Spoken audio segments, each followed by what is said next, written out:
wherever you are, hope you are blessed and doing safe. Ladies and gentlemen, greetings, family. Of course, I'm tuning in. You see me without the glasses off today, but if you're looking for some opportunities, particular advertisement opportunities, then look no further at the link at the bottom to my email address. You can hit me up for advertisement opportunities. We are supporting and promoting your businesses here on this channel. You can also, if you would like to donate and subscribe to our Patreon, a link is at the bottom as well.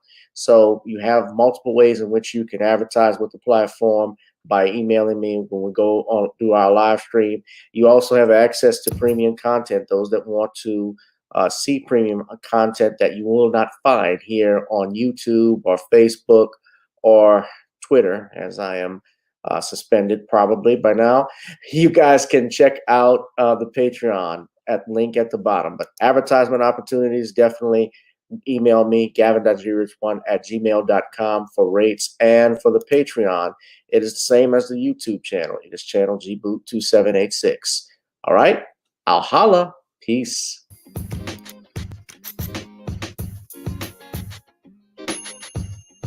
Hi, I'm attorney Gavin M. Richard.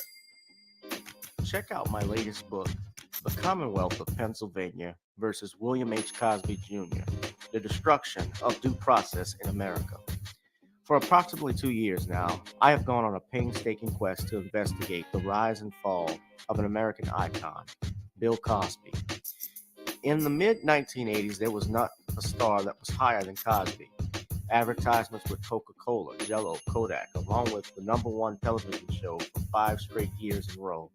On Thursday nights, it was must-see TV on NBC. Cosby resurrected the genre of the traditional family sitcom that was once thought dead by television critics. He did this as a Black American with an all-Black cast and showed mainstream network executives in white America that it was possible to be successful without showing the worst in people.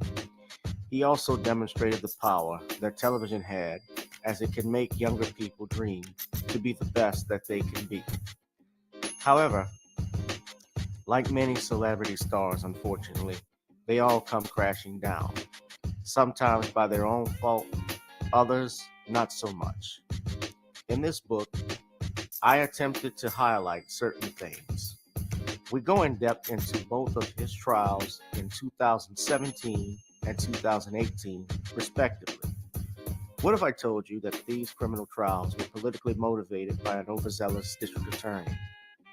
Will you also be shocked to learn the attacks on Mr. Cosby did not start in 2014, but also in the 90s, not long after his attempted quest to purchase a major network?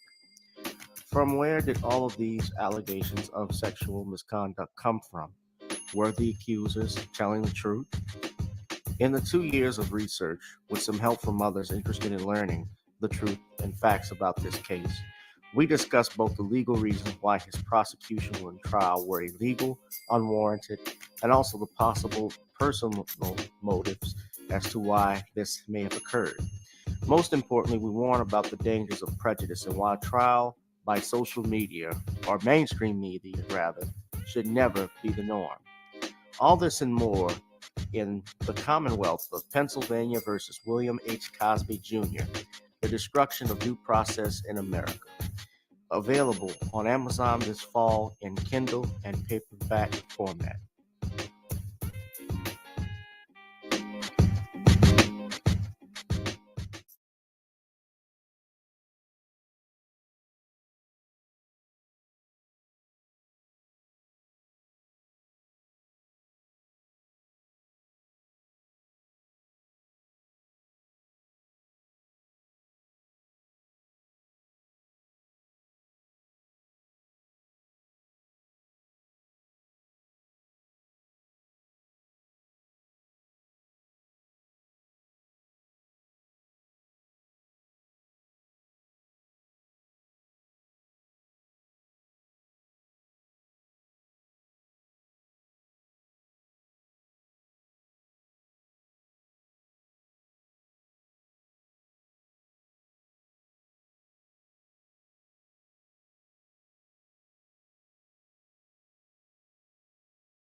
That is the Facebook page, ladies and gentlemen, to the book Commonwealth of Pennsylvania versus William H. Cosby Jr. coming soon to an Amazon's Kindle and paperback format near you.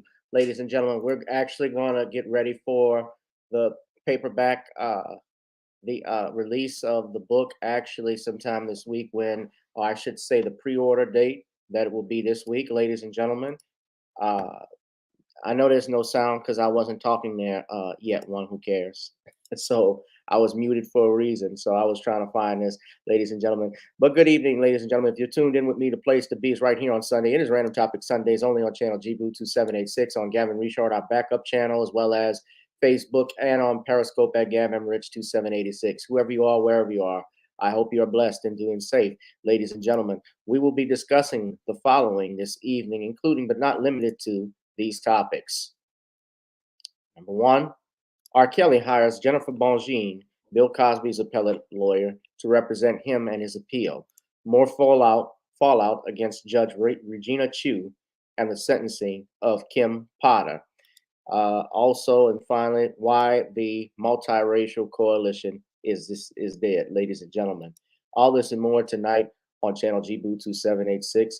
But first, we got to pay some dues. I want you all to check out our website for our Creole seasoning blend, naughtyscreoleblends.com. Try it on chicken, meat, or fish. Naughty's goes great with every dish. Also, ladies and gentlemen, if you'd like to advertise, as we said earlier, you can do that by going to gavin.grich1@gmail.com, as well as our Patreon. If you'd like to be a Patreon supporter to us, that would be great. A patron, that's always great to have. Also, ladies and gentlemen, the other thing I want to ask you to do is go to Apple and iTunes and get Video Soul. Check out Video Soul. It's our latest single, and as well as Gotta Get On Up. I'm actually working on new music as we speak. I have a new instrumental that I'll be dropping soon, so be on the lookout for that. It's actually a theme song to our new podcast, so I can't wait to play it. But before we do that, of course, we always got to get on up. So why don't we go ahead and let's get on up before we start the show, ladies and gentlemen. Girl, come on. Gotta dance to the beat, because on the dance floor is where we'll meet. Show me what you got.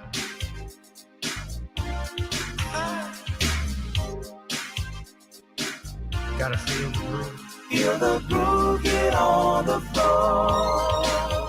Get on the... Right now the party's wasted. There's nothing much to do. But once the groove gets started, tell me, what do you have to lose? Just look into my eyes, girl, as we glide across the room. And what to my surprise now, the beat takes hold of you. Now if you're feeling like I'm feeling, so come on baby, let's start dealing. Time to get this party started. Ain't no time for the broken hearted. When the rhythm takes hold of you, there's only one thing left to do. Cause the beat is really moving. Time to get your body moving. Gotta get on up and move your body. Cause when the beat is really grooving, it's time to feel your body moving. Gotta get on up and shake something. Feel the groove, get on the floor. Get on the... Tell the DJ play the whispers. Rock steady in the mood. Put on earth, wind, and fire. Tonight we're gonna groove. Show me how you do the four corners. Electric slide or two. Hit the bus stop or do the bunny hop, baby. It's really up to you. Now if you're feeling like I'm feeling, so come on baby, let's start dealing. Time to get this party started. Ain't no time for the broken hearted. When the rhythm takes hold of you, there's only one thing left to do. Cause the beat is really grooving. Time to get your body moving. Gotta get on up and move your body. Cause when the beat is really grooving, it's time to feel your body moving. Gotta get on up and shake something. Feel the groove, get on the floor. Get on up. Now, 2020 hasn't been the best year of all times. We've been dealing with death, the pandemic, racism, bad policing, and all the bad rhymes. But like Uncle Snoop once said, if you breathe, then you're achieving. So if you're ready, I need you all to get on up. Are you ready? 1 and 2 and 3 and 4. Get your butt on the dance floor. 5 and 6 and 7, 8. This jam we appreciate. We're gonna slide and step on the beat. On the dance floor is where we'll be. Feel the groove, get on the floor. Get on up and move your body. Cause when the beat is really grooving, it's time to feel your body moving. Gotta get on up and shake something. Feel the groove, get on the floor. Get on up, baby. Yeah, gotta get on up. Come on, baby, gotta get on up, baby. Feel the groove, get on the floor. Get on up.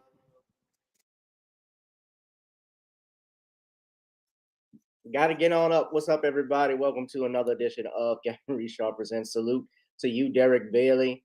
I see you. I see Darius from Atlanta, as always. We got people from Texas. We got people from California in the building. I see one who cares. Kid Gravity, what's up? All right, y'all. What is up, everyone? Check out and download. Got to get on up on iTunes, ladies and gentlemen. What is going on? Of course, it's a beautiful... Yeah, decked out in, of course, Darius, decked out in the Saints gear. This is not a Saints hoodie, though. This is my Southern University Law Center hoodie I got on. That was the only clean thing I had to wear, so that's why I'm wearing it. When I pulled it out of my locker. So, what's good, everyone? I hope everybody is cool, being safe, being blessed right now. I can't complain. Hit that like button, ladies and gentlemen. We're going to go ahead and get started. Man, has anybody been watching or following the new... A lot has been on TV. Have anybody been following the new Power TV series? The new one, Force, with Tommy. Because I was watching that earlier this morning, my girl and I. And... you know, it's a pretty great show. Same thing. I was watching Bel Air, which is a great show. But when I talk about these shows, we and Tariq Nasheed has talked about this, but I don't want to give away spoilers, but there is always some type of agenda that they got to throw in where the black character, I'm just going to point this out, is a black character has to be gay or lesbian. And I saw this, and someone said that, and I was looking at the Bel Air episode earlier, but my brother Dwan B put this on Facebook earlier, where he had heard that there was, and I don't want to give spoilers away, but if you have seen the Bel Air show, it's actually a pretty good series. And I saw the 4th episode. Now, there were no explicit scenes or anything like that. But Ashley, the character Ashley in Bel Air, is possibly hinted at being LGBTQ. Little Ashley. Now, if you remember the original Fresh Prince, Ashley was boy crazy. Even when she was a little girl and she had Lil C or whoever that was, remember they sang for her birthday, you know, she was into boys then. So what they did in the show, of course, this is a hood version, of the Fresh Prince of Bel Air. Like, he literally, of course, he grew up in rough times, even in the show, but it was a comedy. So now it's become a full out drama where he's pointing guns at gangsters, getting involved with the wrong crowd, mixing it up. It's a full drama thing. So I like the actors. I like the the show in and of itself. But of course, Carlton, who they made completely different. Carlton, that motherfucker got a big ass forehead. The guy who plays Carlton now, I thought Carlton was square headed enough, Alfonso Ribeiro, but uh, they made Carlton a full out drug addict. Have y'all seen Carlton, the new Carlton?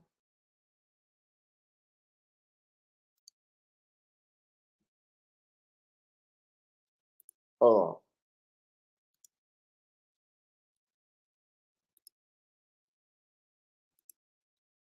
Hold on, let me pull it up here.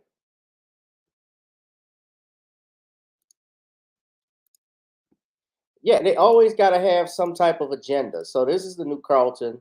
That's Will. And yeah, Dwan B.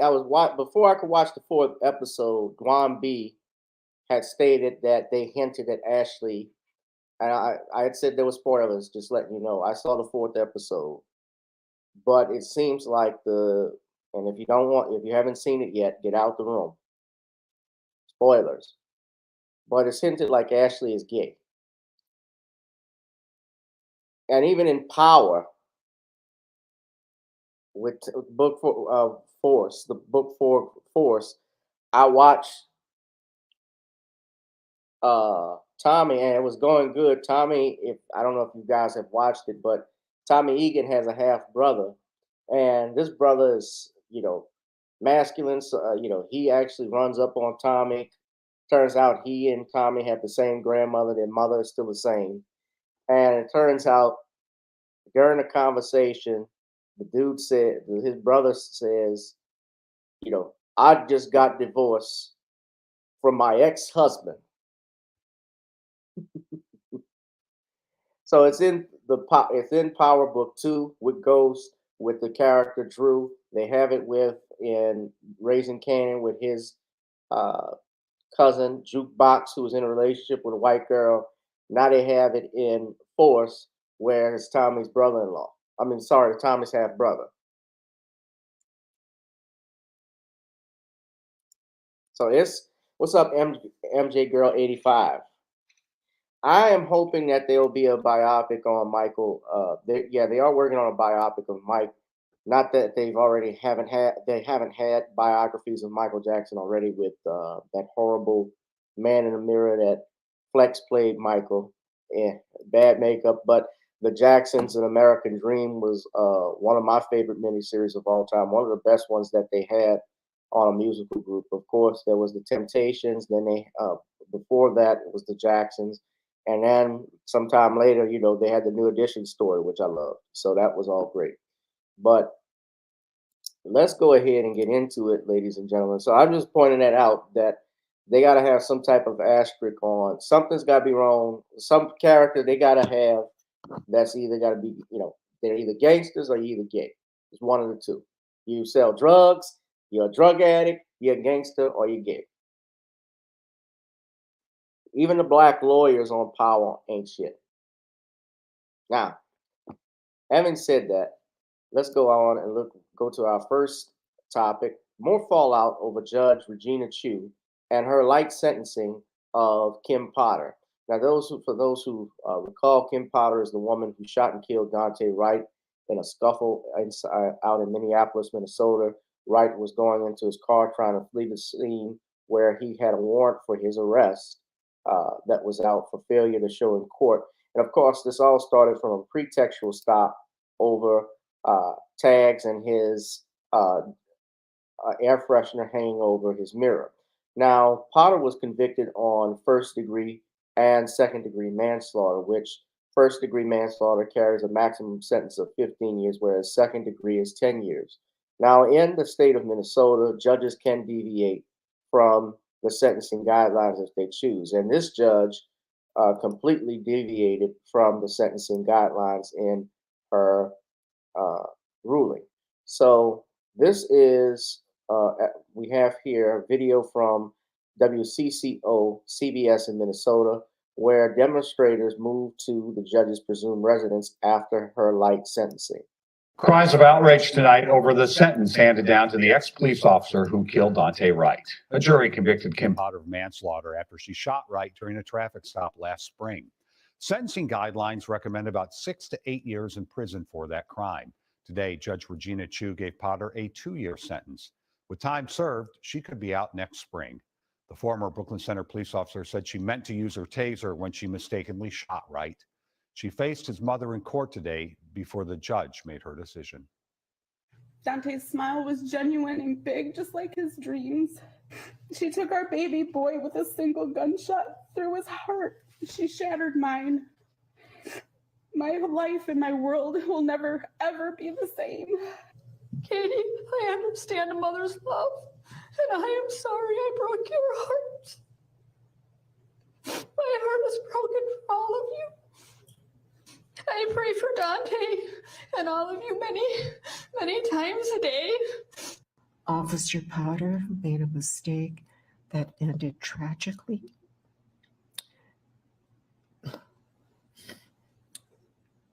She never intended to hurt anyone. Her conduct cries out for a sentence significantly below the guidelines. Many, including Wright's family, don't believe the punishment fits the crime. WCCO's Adam Duxter shares how they, along with others, voiced their anger tonight. And Dante don't get it! Hours after the first press conference from Dante Wright's family, say his name! Dante Wright! Nearly 100 gathered outside the Hennepin County Government Center to share their displeasure with former Officer Kim Potter's 2-year sentence once more, including Wright's brother, Damick. We felt more of a slap in the face than anything. We feel like the Attorney General, Keith Ellison, didn't put his all into this case and settled for less. Much of the frustration was pointed towards Judge Regina Chu, whose sentence was 5 years less than what prosecutors had asked for. This was an opportunity to set an example. The court chose to slap Kim Potter, a convicted killer cop, on the hand, while at the same time slapping the family and us in the face. And even drawing the anger of the late George Floyd's girlfriend, Courtney Ross. Why does Minnesota have guidelines for sentencing if we're not going to use them? Why, if the judge can overrule all of that in a matter of 10 seconds, do we even have such guidelines? Then the group drove to where they believe Judge Chu lives, where they demanded more be done and further criticized the sentence. There, Wright's mother, Katie, arrived and thanked the group for their support. Dante Wright's brother, Damick, says ideally their family would have liked to see a longer sentence. And while there's no changing it now, he adds the fight for justice for their family is far from over. In Minneapolis, Adam Duxter, WCCO 4 News.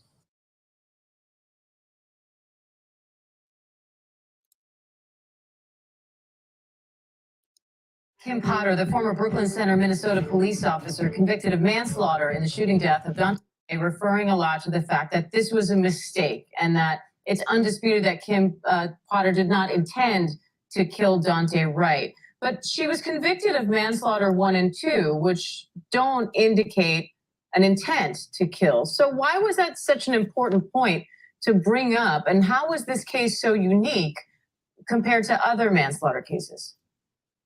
You know, it's interesting, Diane. I thought I was listening to her make and reiterate that point that this was unintentional. But that's the point that, and the reason why she was charged with manslaughter. Manslaughter does not require any form of intent. And that was the way those guidelines were written, already accounting for the lack of intention on the part of the defendant, Kim Potter, in this case. So I thought it was interesting that the judge that was a sticking point for her when she knows, as well as we all do, that there's no intent required, but you can still be charged with this reckless act that causes a death. The judge actually got emotional toward the end of the sentencing hearing today. We saw her actually tear up and stop for a second to kind of collect herself. How unusual is that? quite unusual. I have not seen a judge become emotional during a sentencing in that manner in my time in the courtroom. So I was very taken aback by it. And I was very taken aback about the fact that it wasn't that she was emotional throughout the trial. She wasn't emotional throughout the sentencing. She was very clear that after talking about the letters, talking about Kim, that is the point in which she became emotional. So I found that a very interesting point with this particular judge. And she did say that she not only heard from the prosecution and the defense today, as well as family members, Daunte Wright's family members, and heard the defense read off some excerpts of letters written on behalf of Kim Potter. But the judge also mentioned that she herself read hundreds of letters written on Potter's behalf, and that those were particularly moving to her. How much of a decision like this is actually made outside of the courtroom?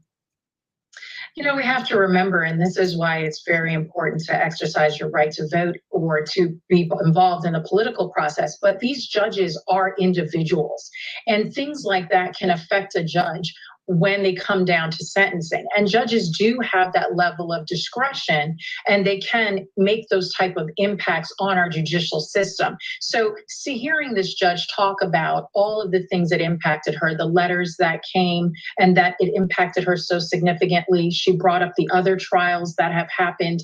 You know, this judge clearly was looking at a lot of things outside of this particular case when she made this sentencing determination. And how often do judges depart from a sentencing guidelines, and not just in general, but to this degree where you go from the presumptive sentence of almost just over 7 years down to 24 months? I haven't seen a departure this significant in this type of a case with this level and magnitude of a crime. You know, I can't think of the last time I've seen it. I was actually quite taken aback. I did not expect Kim Potter to get the full sentence, but the level of downward departure in this particular case was very significant. All right, Shauna Lloyd, always great to have your analysis, Shauna. Thank you. Oh, I have seen it. You want to know where I saw it at, ladies and gentlemen? This is where we saw it at. Remember this?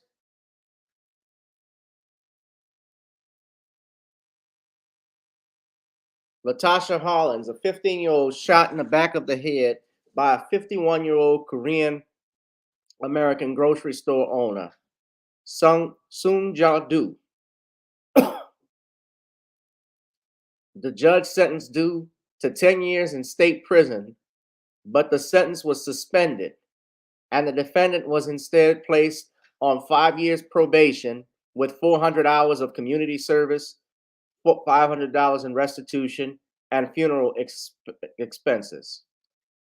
The sentencing was widely regarded as an extremely light sentence, and a failed appeal contributed to the 1992 Los Angeles riots, especially Koreatown, Los Angeles. Her death came 13 days after the videotape beating of Rodney King. That judge in the case, Judge Joyce Carlin Fahey, was the one who made the decision.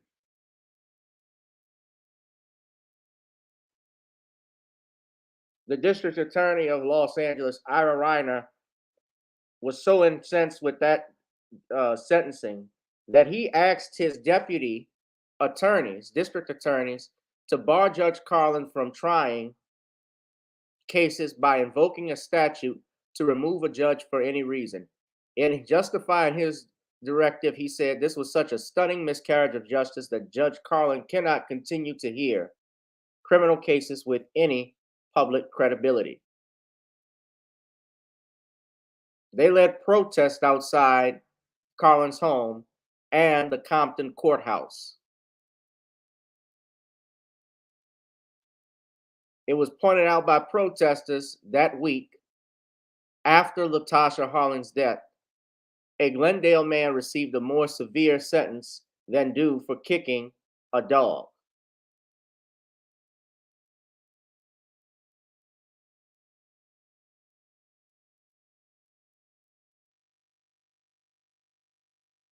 The Hollins family held vigils outside the Dew residence every year on the anniversary of Latasha's killing.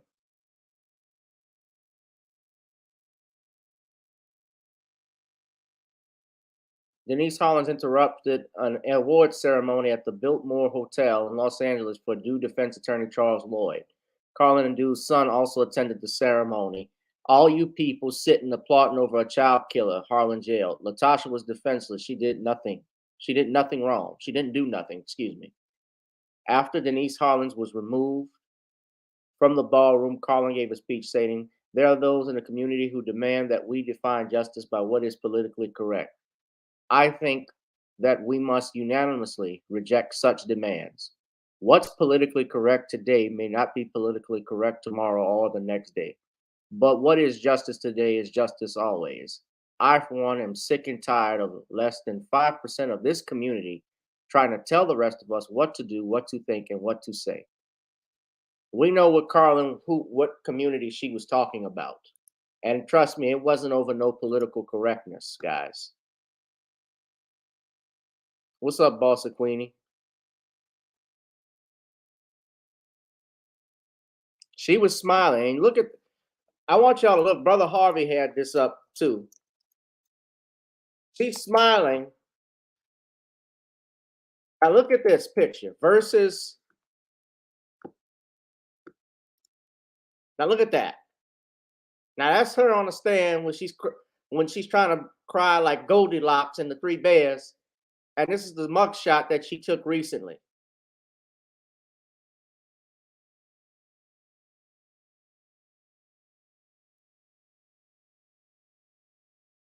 That looks like somebody who's celebrating that they got off, and they got off light.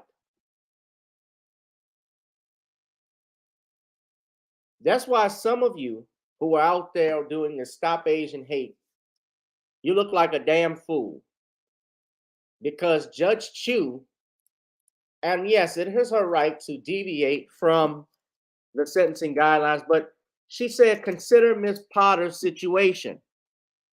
Now, yes, as a defense lawyer, I would have done, if I was representing someone who was facing manslaughter, I would be raised at their sentencing and they were convicted. I would do everything in my power, which is my right, which is what my duty is as a lawyer, to try and get them a reasonable light sentence. That's what the job of an attorney is. You represent your client and their interests to the best of your ability. So I'm not surprised that the lawyer was bringing up letters and cards sympathetic to Kim Potter. And of course, it was to people who backed the blue. That does not surprise me. But this is a woman who, by her own admission, had been on the force for 20-something years and knows the difference between a taser and a gun. This is a oops defense.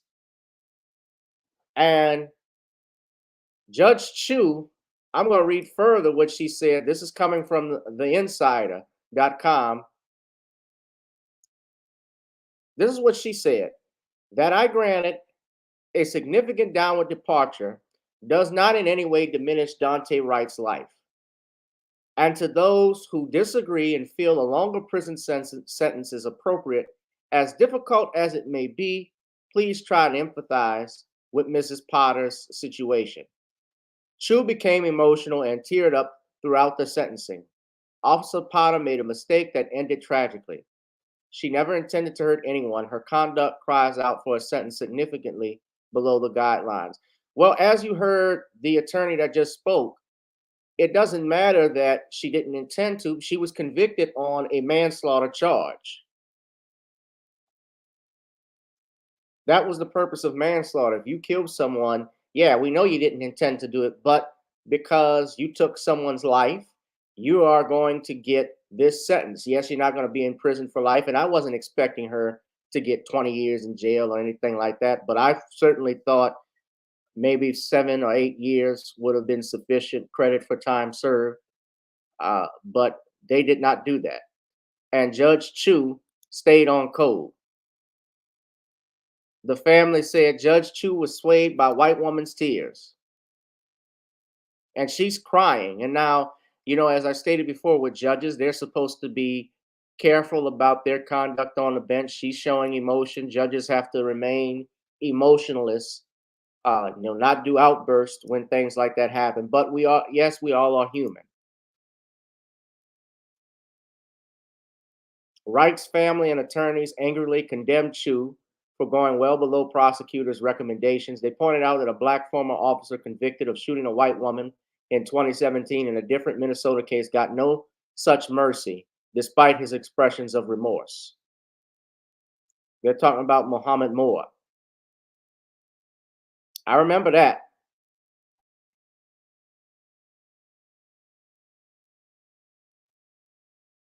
Now look at this. This is what she did that got me.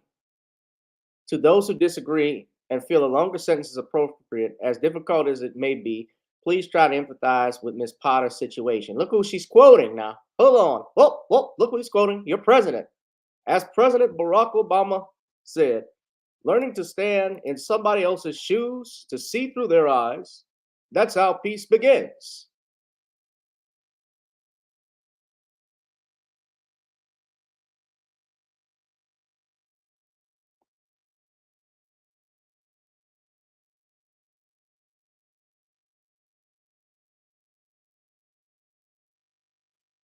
Gotta quote Obama. This is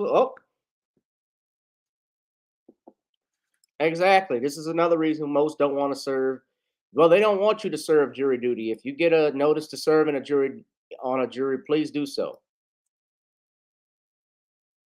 Now, I'm about to wrap this topic up, but I'm going to go into another topic, ladies and gentlemen. That is why this minority coalition, this multiracial coalition, is dead. And I asked that question.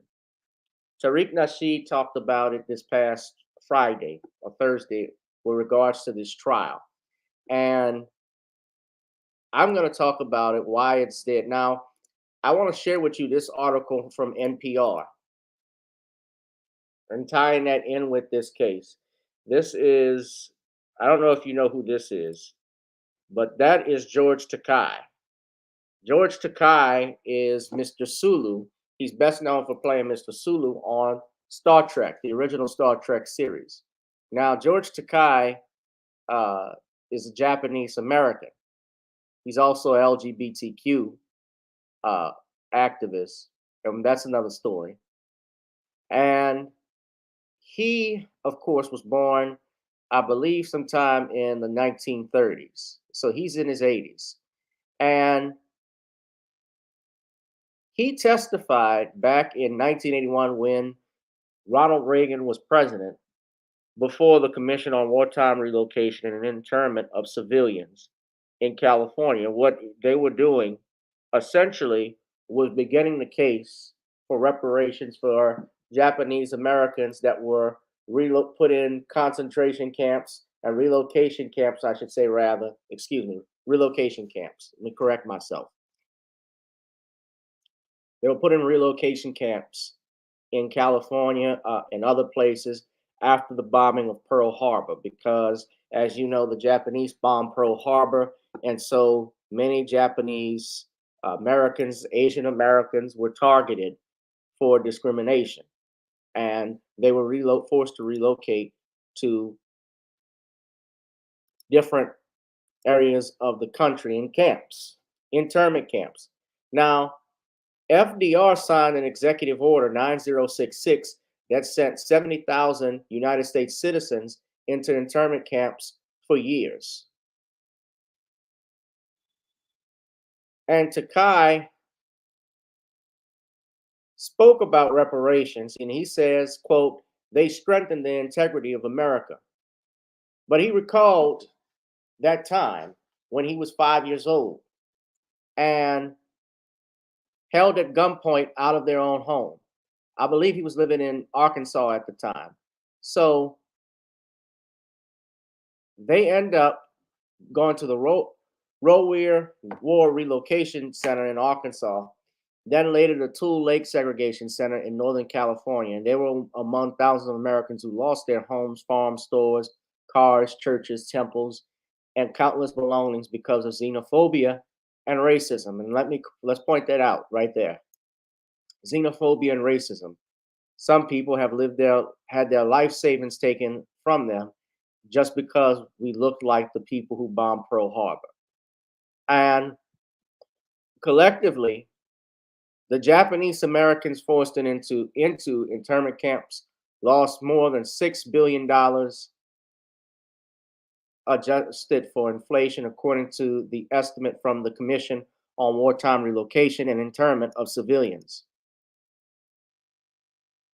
And Takai testified at that hearing in 1981, and subsequently 7 years later, so we got 1981 to 1988, this is Reagan's last full year as president, a Republican, he signed legislation to give $20,000 in a formal apology to Japanese Americans who had survived the internment. So $20,000 doesn't say to each family, but I'm assuming it's to each individual, because obviously $20,000, if you had a family of 4 people, that's not a lot. $4,000 to each household member if you had 4 Japanese Americans, it's not a lot. Now, Takai said this. Now, this is interesting. He dedicated the money to the Japanese American National Museum in Los Angeles. And he supported reparations for Black Americans. He says, for us, it was 4 horrific years, but for African Americans, it's 4 torturous centuries.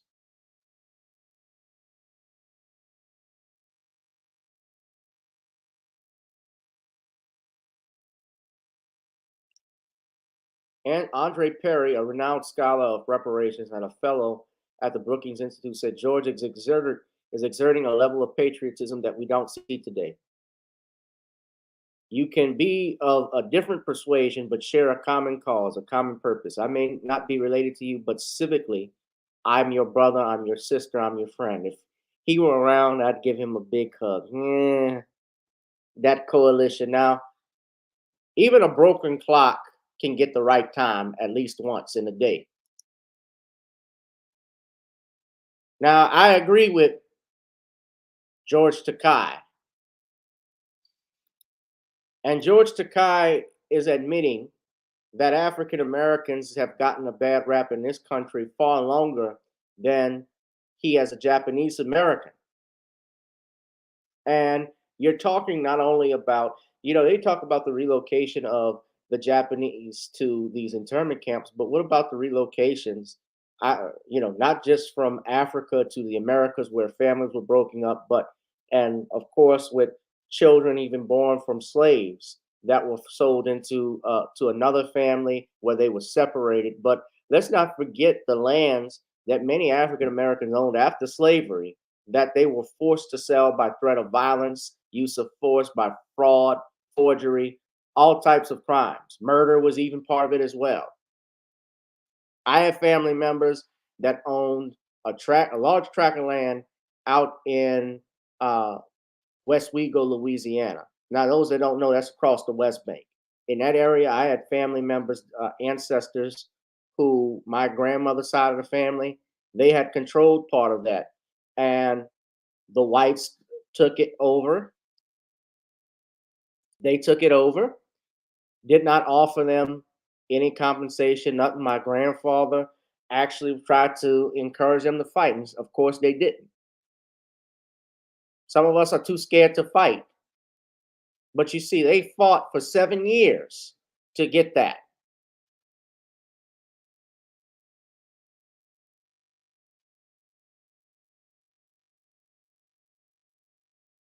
And it's not just, if you make the argument for it, it isn't just about slavery. It's also about the fact that for years, if we talk about the right to vote, Black people didn't have the right to vote all that time, or they had it and were not able to exercise it. Why? Because the Ku Klux Klan, who owned or controlled, I should say, the politics in that area, the White Citizens Council, they're members of law enforcement from the sheriff on down, including the deputies.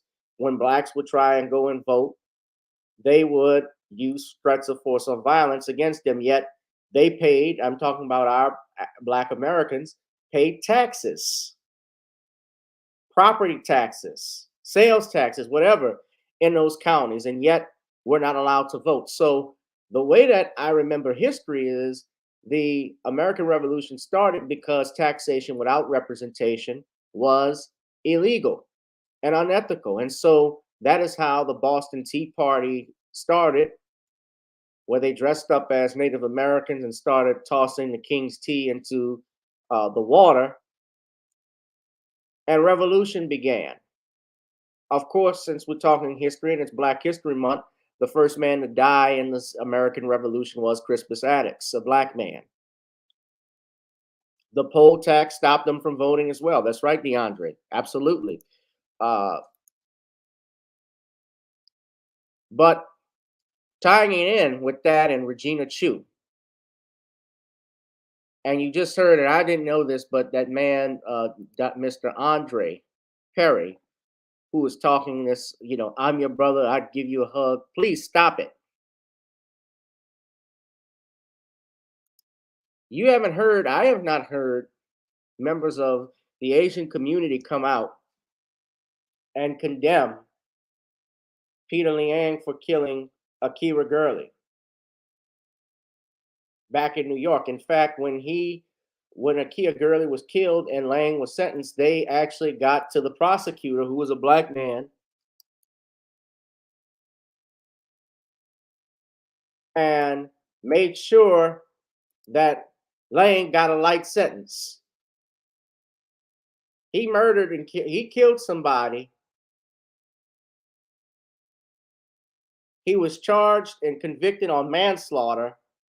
They reduced it to criminally negligent homicide and only gave him 5 years probation, which just ended.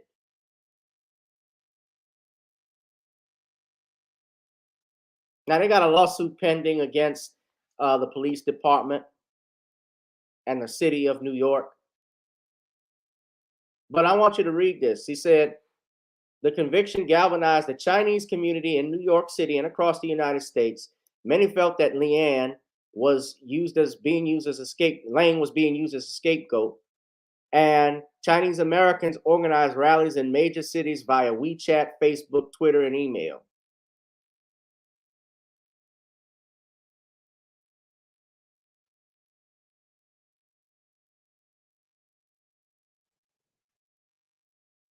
He got scared. He was a freaking coward. He killed somebody. Although, yeah, I knew it wasn't going to be a murder charge, but he gets to walk.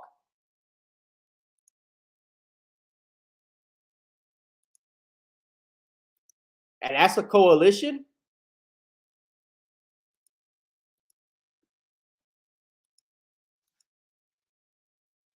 We don't have and this is not just, I'm not just talking about Asians, I'm talking about Hispanics. I'm also talking about the Jewish community, Arabs. We go into their grocery stores, we shop, we buy gas. And sometimes half the time when you want to go use the bathroom, they won't let you.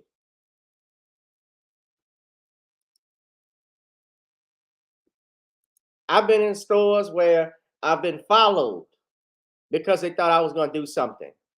My father was we were up in Los Angeles back in 2000, and I didn't go in the store. I was in Cass.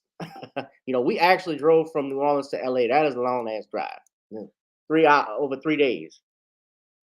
And that you got to go through Texas, which makes it the worst. Next time I come to LA, I'm flying. But yeah, wow, indeed, butterflies. I was 14 in a cab. My dad told me how he was in the store and a Korean woman was following him. They were in a hair store trying to buy, my mom and aunt were trying to buy something, and the Korean woman was following my dad all around the store. He's like, what the fuck you want?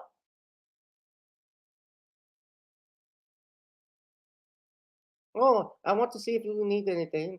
Oh, well, if I need something, I'll let you know. I'm just here with my wife.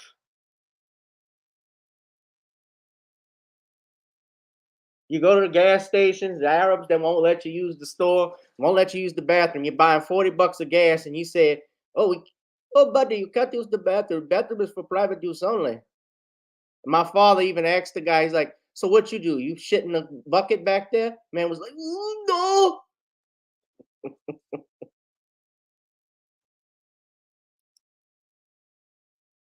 No, but you'll find a Chinatown in a black neighborhood.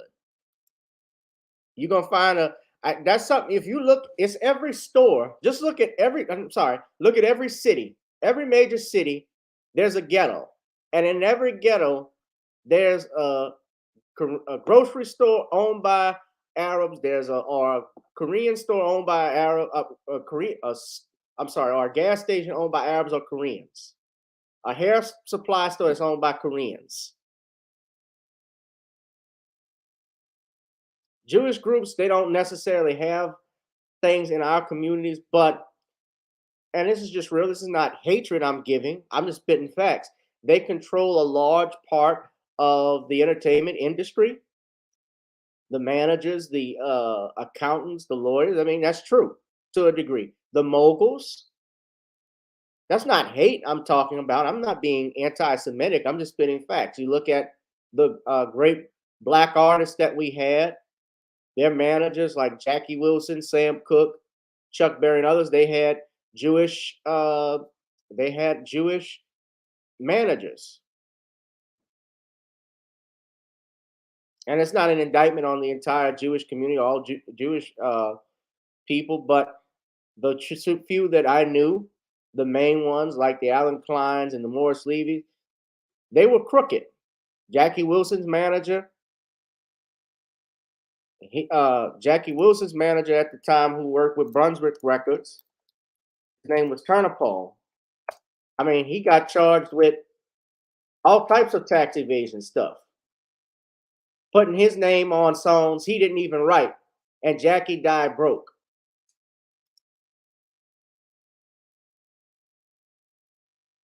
And Brunswick is still going.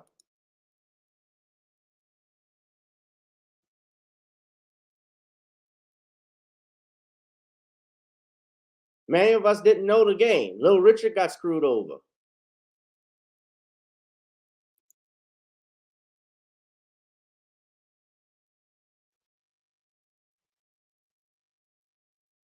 And Little Richard influenced Elvis Presley, Buddy Holly, Bill Haley, Jerry Lee Lewis, the Everly Brothers, Gene Vincent, Eddie Cochran, a bunch of people he influenced.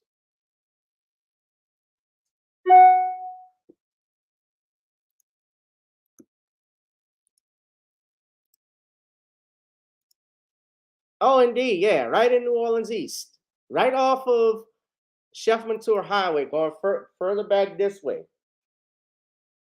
That's all Vietnamese.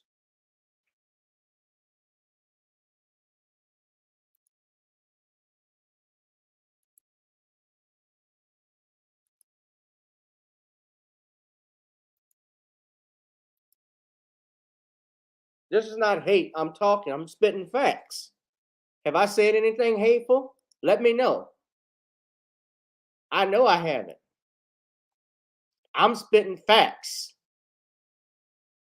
I'm saying the stuff everybody knows. I'm spitting facts. Everybody sees it. So this coalition stuff, man, is dead. No, Little Richard is deceased. One who cares. No, he just died in 2020.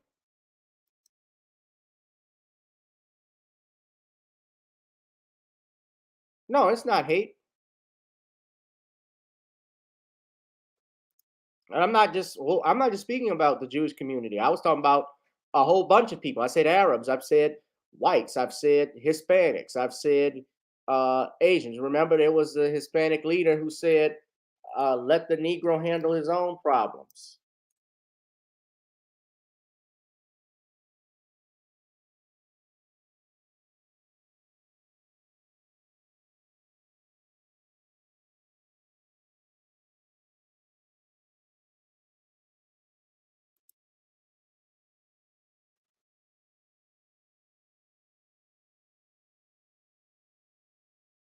I remember when Vicente Fox, the president of Mexico back in 2005, said that Mexican immigrants come to the United States to take jobs that not even blacks want to do.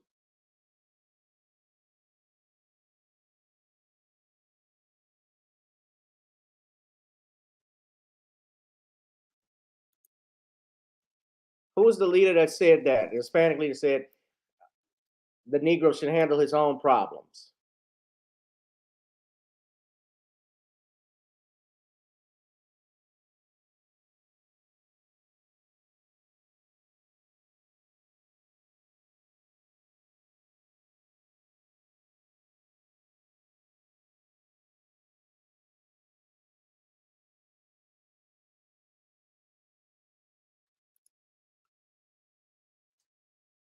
But here's the thing, groups don't like blacks, but other groups don't like blacks, but they like black culture. They have no problem making money off of that.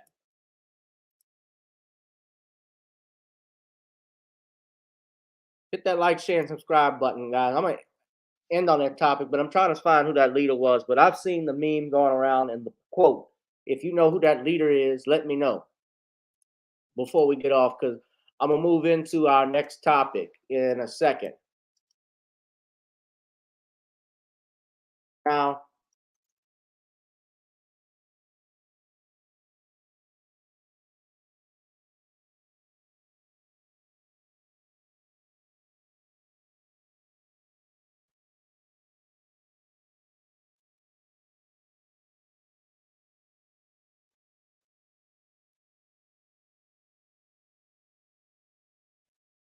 this is old, but I want to see if this is that prosecutors may. This is the correct article here. Hit that like, share, and subscribe button, ladies and gentlemen. Yeah, this is our last topic. So this is no surprise that Jennifer Bonjean is now going to be R. Kelly's attorney, because it was announced 3 months ago that she was joining his appeal team. But apparently she's also representing him. In addition to his appeal, she's representing him in his pending criminal charges and some other courtrooms. So this is coming from, we're on, excuse me one second, I'm sorry.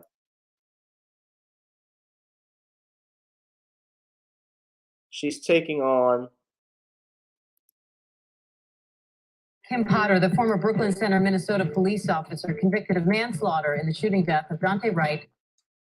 Okay, so this is coming from, I apologize. So yeah, this is from the Chicago Tribune. I got one here, and I also have one from ABC 7 Chicago, where she's challenging the singer's conviction, but also what's going on in his current court hearing. So R.Kelly fired his attorneys, his previous attorneys, such as Steve Greenberg and the other lawyers that was representing him. But I know Steve Greenberg, he's not representing Kelly in this one.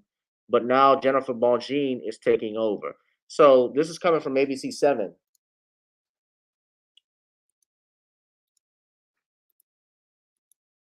Right now, where a lawyer who represented Bill Cosby, this is how they write it, challenges R. Kelly's racketeering conviction, seeks acquittal.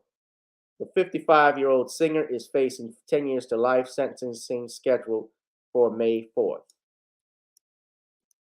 He is asking a federal judge in Brooklyn to overturn the verdict against him or give him a new trial. The singer was convicted of racketeering, sexual exploitation of a child, and kidnapping. His attorney cites a number of alleged issues. Among those, he says the jury was tainted because some members had watched the documentary Surviving R. Kelly.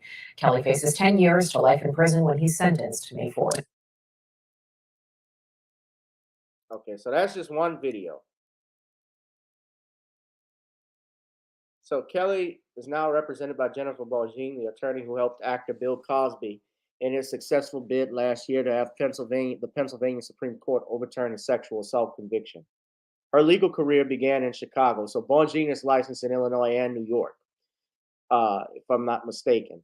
So if the government intends to prosecute Mann Act violations in the fashion it did here, Bongine wrote, it might consider investigating the many influential, wealthy, mostly white corporate leaders who frequently arrange travel for paramours who later conclude that the experience was less than pleasant. So what they're talking about, what she's mentioning, is men, rich, wealthy white men, essentially, who have side pieces and mistresses. They travel and fly with them all over the world, even though they're married. They have sex. They give them money. They pay for, I guess, their house, their food, their clothing. And when the relationship goes south, they want to cry foul. She also argued that Kelly deserves a new trial because his previous legal team fell apart mere weeks before the commencement of the trial. She wrote that his trial lawyers did not meaningfully participate in jury selection, allowing jurors to be seated despite certain answers on their questionnaires, and one of his lawyers had a conflict with a key witness. Bongine wrote that one juror acknowledged on a questionnaire getting the impression from specials or documentaries about Kelly that he, quote, loved underage girls. Kelly had no chance to defend himself, where most of the jurors in his case were fully aware of his prior legal issues. Some had watched the damning docuseries Surviving R. Kelly, and many seemed to accept that he was known for abusing minors. Frankly, everyone in the courtroom seemed to accept that he was known for abusing minors. To accept that the jury would be prejudiced against him and made virtually no effort to impanel a truly unbiased jury. So prosecutors have until March 10th to respond. In the time that has passed, Kelly has shaken up his legal team. Bongine now represents him in Brooklyn and in Chicago. Kelly is charged in federal court here with child pornography and obstruction of justice. That case is set for trial on August 1st, 1 year after the start of Kelly's 2021 Brooklyn trial. The Chicago trial could last 3 to 4 weeks, lawyers have said. Complicating matters here are Kelly's two co-defendants, former employees Darrell McDavid and Milton June Brown. McDavid's lawyers have complained about being at the mercy of Mr. Kelly's problems and have insisted they want to swiftly go to trial. The charges in that case have been pending since July of 2019. For now, R. Kelly remains locked up in federal detention center in Brooklyn. He also faces separate aggravated criminal sexual abuse charges from state court prosecutors in Cook County, as well as an additional criminal case in Minnesota. So R. Kelly, essentially, he's got a bulldog that's looking to work out the case for him. What Jennifer Bonjean did, she is not just any lawyer. She's obviously knows what she's doing. Yes, it's good that she's on this case. Now, let me be clear. You can think that R. Kelly is a scumbag or that he did something that he wasn't supposed to do. The question is, did the government effectively prove their case, and did they do it fairly?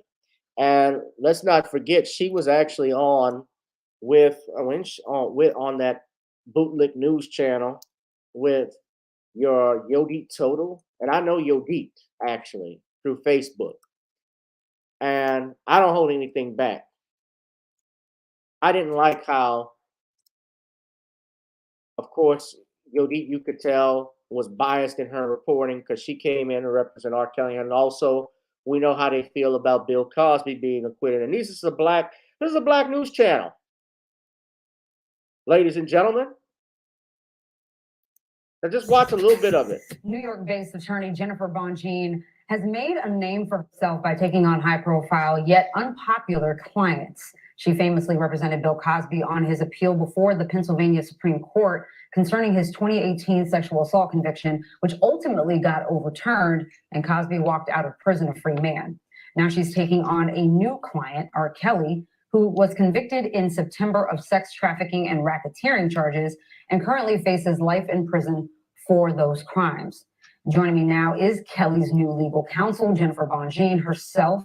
Counselor, happy to have you on the show. Welcome. Thank you for having me, Yodi. Okay, Jennifer, so I'm going to start this conversation by asking you the most obvious question, one I'm sure you get all the time. Why would you defend R. Kelly? The same I reason you approach defend every case the same way. And I look and I said, the same way you defend murderers, rapists, and criminals as well. You're a defense lawyer. You're a former prosecutor. Why would you ask a question like that?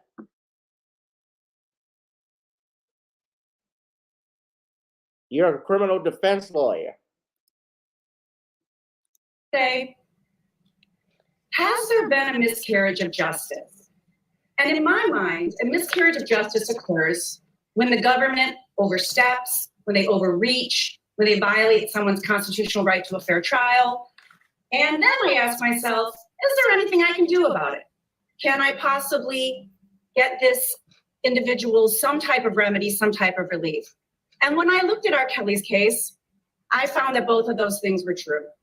And so I had no reservations about taking R. Kelly's case. What I see was a travesty of justice and how the process worked. And when the process doesn't work, the outcomes are not fair, they're not righteous.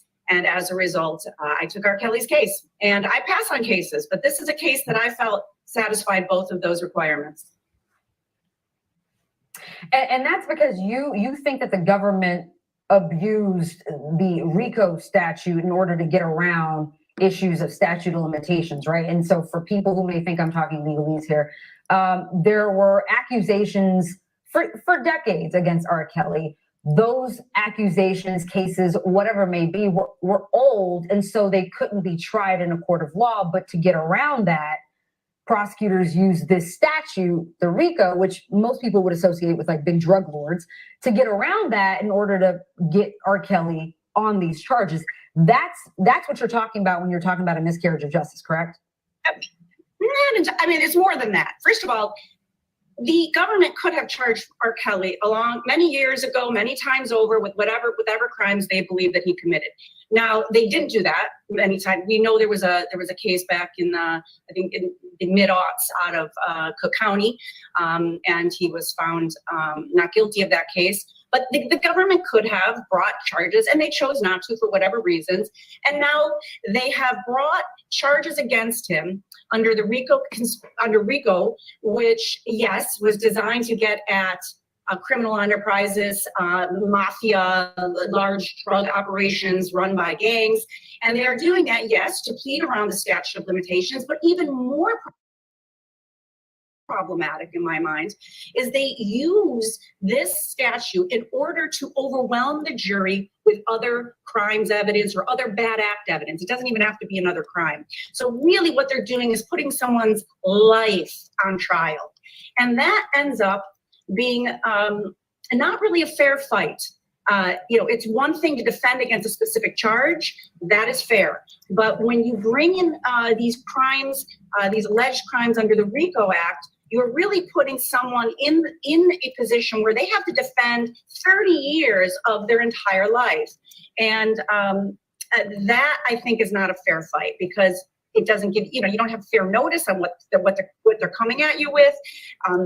There's allegations that date back 30 years. And there are sometimes it's very difficult for particularly high profile people, 30 years. So do I even know this person? Where was I? How can I defend against that?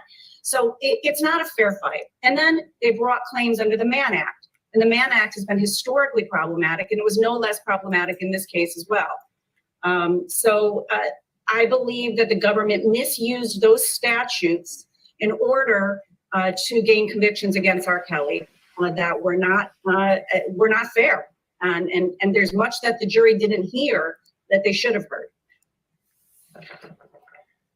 Jennifer, I'm a lawyer too, so I understand what you're saying, and I'm able to think about this in a logical, obviously legal way, setting aside my emotion. But for the lay person, the person that's watching right now, and who's watched our coverage of R. Kelly's trial, who believe that he's finally being held accountable for abusing Black women and girls, they don't care about a fair fight, right? They be creative. They're probably thinking, hey, however way the government can do it, they finally did, and it's done. I don't care. Explain why it matters to everyone ultimately that we essentially, there's a checks and balances when it comes to prosecution.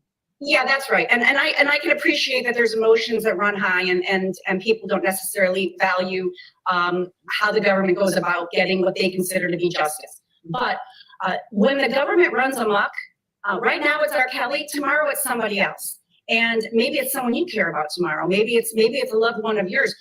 To keep the government honest and to keep them in check, the system has to work for all of us, the R.Kellys of the world, the Bill Cosbys of the world, and then people that we don't even know. And so my job is to make sure the government does it the fair way. And if they didn't do it fair, it just doesn't count. It's like if you cheat during a football game and you want to declare victory, you can't because you cheated. And it is my job to hold the government responsible and to hold their feet to the fire. And I believe that that was not done. It hasn't been done, but we're hoping to do it. So, I've had this conversation with colleagues for years. And in fact, we had a conversation about it on the show a few weeks back about the blowback that attorneys risk facing from the public over who they choose to represent. I get tweets from viewers asking why I keep inviting certain lawyers who represented less than desirable clients. And of course, that question that we all get, defense lawyers get, how can you defend a guilty person? I'm curious, how would you respond? What would be your response to that question? Well, I first of all, let me start by saying that that is a general question I get all the time. I don't know whether it's specific to R.Kelly or not, and I'm not here to, I don't trust the verdict that came back in R.Kelly's case. So I'm not going to say he's guilty until I believe that there was a fair process. I don't rely on verdicts where the process was not fair. So let me make that clear. I do not believe that the verdict is a reliable indicator of whether R.Kelly is in fact factually guilty. But to your general question of, how do you represent unpopular people? How do you represent people that the media has already convicted? How do I represent them? I'm a defense attorney, and that's what I do. And I believe to my core that the government needs to be held accountable, and when they don't go about this process in a fair and just way, that is a miscarriage of justice, and it affects all of us. Right. And I guess I just really believe in that principle. It just doesn't matter to me whether it's R.Kelly or Bill Cosby or any number of wrongfully convicted people that I have represented over the years. It just does not matter. It's all the same to me, because if the system doesn't work for one, it doesn't work for any of us. And I guess I'm just really focused on that principle. And it doesn't, my view is if you're a defense attorney and you can't get with that idea, then maybe find a different career. It's really one of the fundamental tenets of what we do. Absolutely. Amen. It is one of the fundamental tenets of what we do. Doesn't matter who that person is. That is your job as a defense lawyer. You represent your client. You represent their constitutional rights.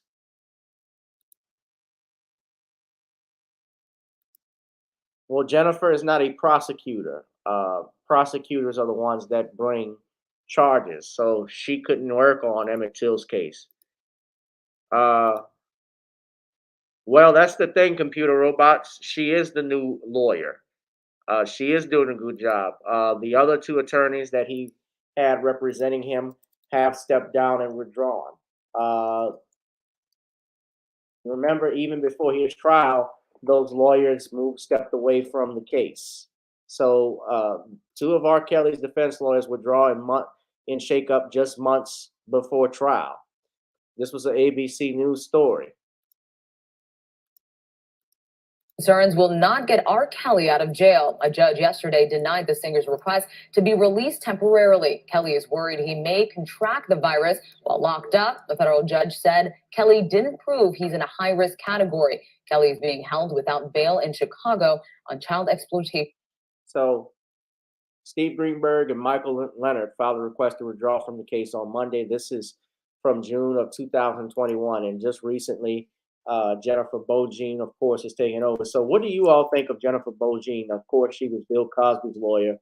And you notice that in Camel Bell's hit piece that he did on Cosby, he did not bring Bill Cosby's lawyers, not Tom Mesereau, not Jennifer Bonjean, not Marty Singer, none of them on to be interviewed, but he interviewed these hacks who got caught in lies. A few of them, including Barbara Bauman, got caught lying. Very smart, yes, and she's on a roll. So what do y'all think of this? Do you think he'll be successful in his appeal? I think he has a strong chance. So what they're asking for is a new trial, essentially based on that. And they do it before filing the appeal in the which is the next level, because while there's still deadlines and times that they can do, they still make this motion and preserve it for the record. So I don't think they're doing wrong with that. But we're going to go ahead and wrap it. I'm going to just look at some more comments. Personally, I think he has the best shot with attorney Bongine. She has already rattled the judge with recent post-trial motions she submitted. Absolutely. Salute to computer robots. Definitely believe it'll be overturned. That's what Knight Rider thinks. Bosley even said, regardless of how you feel about R. Kelly, you can't use illegal tactics to prosecute someone, just like in the Cosby case and the prosecutor's dirty tactics. Absolutely. You cannot use dirty tactics. You can't cheat your way, because if it affects one, it affects all of us. So at any rate, guys, I want you to please get that like button up, hit the notification bell, donate to the Cash App, Gavin Richard Esquire, Google Pay, PayPal, and Zelle at the number below. We're going to wrap this up, ladies and gentlemen. Of course, I want you to go ahead and check out Video Soul on Apple and iTunes. Ladies and gentlemen, that's our latest single. I want you to also go to the Facebook page and subscribe. I know some of you don't have Facebook, but get Facebook, and when you do, or if your friends have one, go to @ComwealthCause to get updates on when our pre-order for the book will be available, ladies and gentlemen. That's coming very, very soon. All right, so I don't have any more to say. We'll be back this Tuesday to talk about some more topics, I'm sure. Also go to NorniesCreoleBlends.com to get some seasoning, ladies and gentlemen. And this concludes our broadcast. Yes, go against the deficiencies in the government. That's what you got to do. Please donate to the Cash App, ladies and gentlemen. As you know, this channel is not monetized. Thank you, Bossa Queenie. So I appreciate anything you can give me. Ruth Brooks says, I think everyone deserves a fair trial. Yes, indeed. So we're going to wrap this up, guys. But also, so we've gotten on down. It's now time to get on up. So you all hit that like, share, and subscribe button. Check out and download this single, ladies and gentlemen. Feel the groove. Let's get on the floor and get on up and get out of here. I'll holla. Love you. Enjoy the rest of the week, okay? Peace. Girl, come on. Gotta dance to the beat, because on the dance floor is where we'll be. Show me what you got.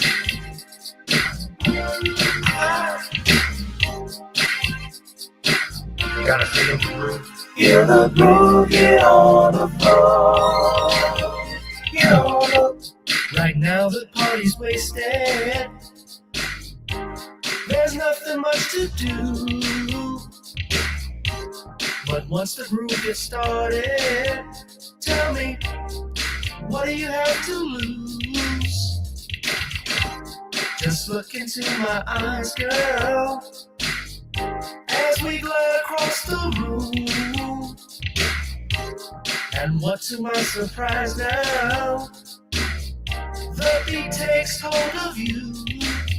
Now if you're feeling like I'm feeling, so come on baby, let's start dealing. Time to get this party started. Ain't no time for the broken hearted. When the rhythm takes hold of you, there's only one thing left to do. Cause the beat is really moving. Time to get your body moving. Gotta get on and move your body. Cause when the beat is really grooving, it's time to feel your body moving. Gotta get on up and shake something. Feel the groove, get on the floor. Get on up. Tell the DJ play the whispers. Rock steady in the mood. Put on earth, wind, and fire. Tonight we're gonna groove.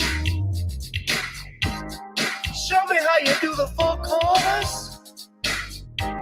Electric slide or two. Hit the bus stop or do the bunny hop, baby. It's really up to you. Now if you're feeling like I'm feeling, so come on baby, let's start dealing. Time to get this party started. Ain't no time for the broken hearted. When the rhythm takes hold of you, there's only one thing left to do. Cause the beat is really grooving. Time to get your body moving. Gotta get on up and move your body. Cause when the beat is really grooving, it's time to feel your body moving. Gotta get on up. Shake something. Feel the groove, get on the floor. Now 2020 hasn't been the best year of all times. We've been dealing with death, the pandemic, racism, bad policing, and all the bad rhymes. But like Uncle Snoop once said, if you're breathing, you're achieving. So if you're ready, I need you all to get on up. Are you ready? 1 and 2 and 3 and 4. Get your butt on the dance floor. 5 and 6 and 7 and 8. This jam we appreciate. We're gonna slide and step on the beat. On the dance floor is where we'll be. Feel the groove, get on the floor. Get on up and move your body. Cause when the beat is really grooving, start to feel your body moving. Gotta get on up and shake something. Feel the groove, get on the floor. Get on up, baby. Yeah, gotta get on up. Come on, baby, gotta get on up, baby. Feel the groove, get on the floor. Get on up.